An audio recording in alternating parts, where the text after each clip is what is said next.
មនុស្សចាស់ម្នាក់ធ្លាប់និយាយថាបើអ្នកចង់រស់នៅដោយសន្តិភាពចូលរៀនរស់ដោយអណ្ដើកមិនលឿនជាងគេទេប៉ុន្តែវាមិនដែលឈប់ដើរអណ្ដើកមិនប្រៀបធៀបល្បឿនរបស់ខ្លួនជាមួយអ្នកដទៃទេវាគ្រាន់តែបន្តដើរតាមផ្លូវរបស់ខ្លួនមនុស្សក៏ដូចគ្នាកុំរស់នៅដោយប្រៀបធៀបខ្លួនឯងជាមួយអ្នកដទៃនៅពេលមានគ្រោះថ្នាក់អណ្ដើកមិនប្រញាប់វាយប្រហារទេវាដកខ្លួនចូលក្នុងសម្បករងចាំរហូតដល់ស្ថានភាពស្ងប់ស្ងាត់ពេលខ្លះការថយក្រោយមិនមែនជាការចាញ់ទេតែជាប្រាជ្ញាអណ្ដើកមិនខ្វល់ថាអ្នកដទៃដើរលឿនប៉ុណ្ណាទេ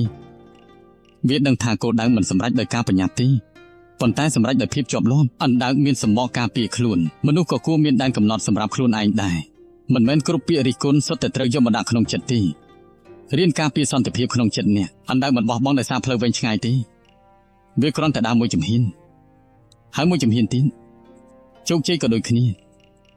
វាកើតឡើងពីការបន្តមិនមែនពីការប្រញាប់ទេពេលខ្លះអ្នកដទៃអាចសើចចំអកលើល្បឿនរបស់អណ្ដើកប៉ុន្តែអណ្ដើកមិនឈប់ដើរដើម្បីបង្ហាញអ្វីដល់នរណាម្នាក់ឡើយវាគ្រាន់តែបន្តដំណើរអណ្ដើកបង្រៀនយើងថាភាពស្ងប់ស្ងាត់មិនមែនជាភាពទន់ខ្សោយទេមនុស្សដែលស្រែកខ្លាំងមិនប្រកាសថាខ្លាំងជាងគេឡើយតែអ្នកដែលអាចគ្រប់គ្រងអារម្មណ៍របស់ខ្លួនទើបជាមនុស្សខ្លាំងជីវិតមិនមែនជាការប្រណាំងជាមួយអ្នកដទៃទេវាគឺជាដំណើររបស់អ្នកដូច្នេះកុំបាក់ទឹកចិត្តពេលអ្នកដើរយឺតជាងគេដរាបណាអ្នកនៅតែបន្តទៅមុខអ្នកនៅតែខិតជិតគោលដៅមនុស្សចាស់បាននិយាយថាបើថ្ងៃណាមួយអ្នកមានអារម្មណ៍ថាជីវិតដើរយឺតពេកសូមនឹកឃើញអណ្ដើកវាមិនដែលបារម្ភអំពីល្បឿនវាគ្រាន់តែបន្តដំណើរ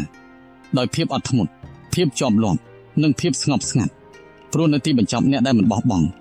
គឺជាអ្នកដែលទៅដល់គោលដៅ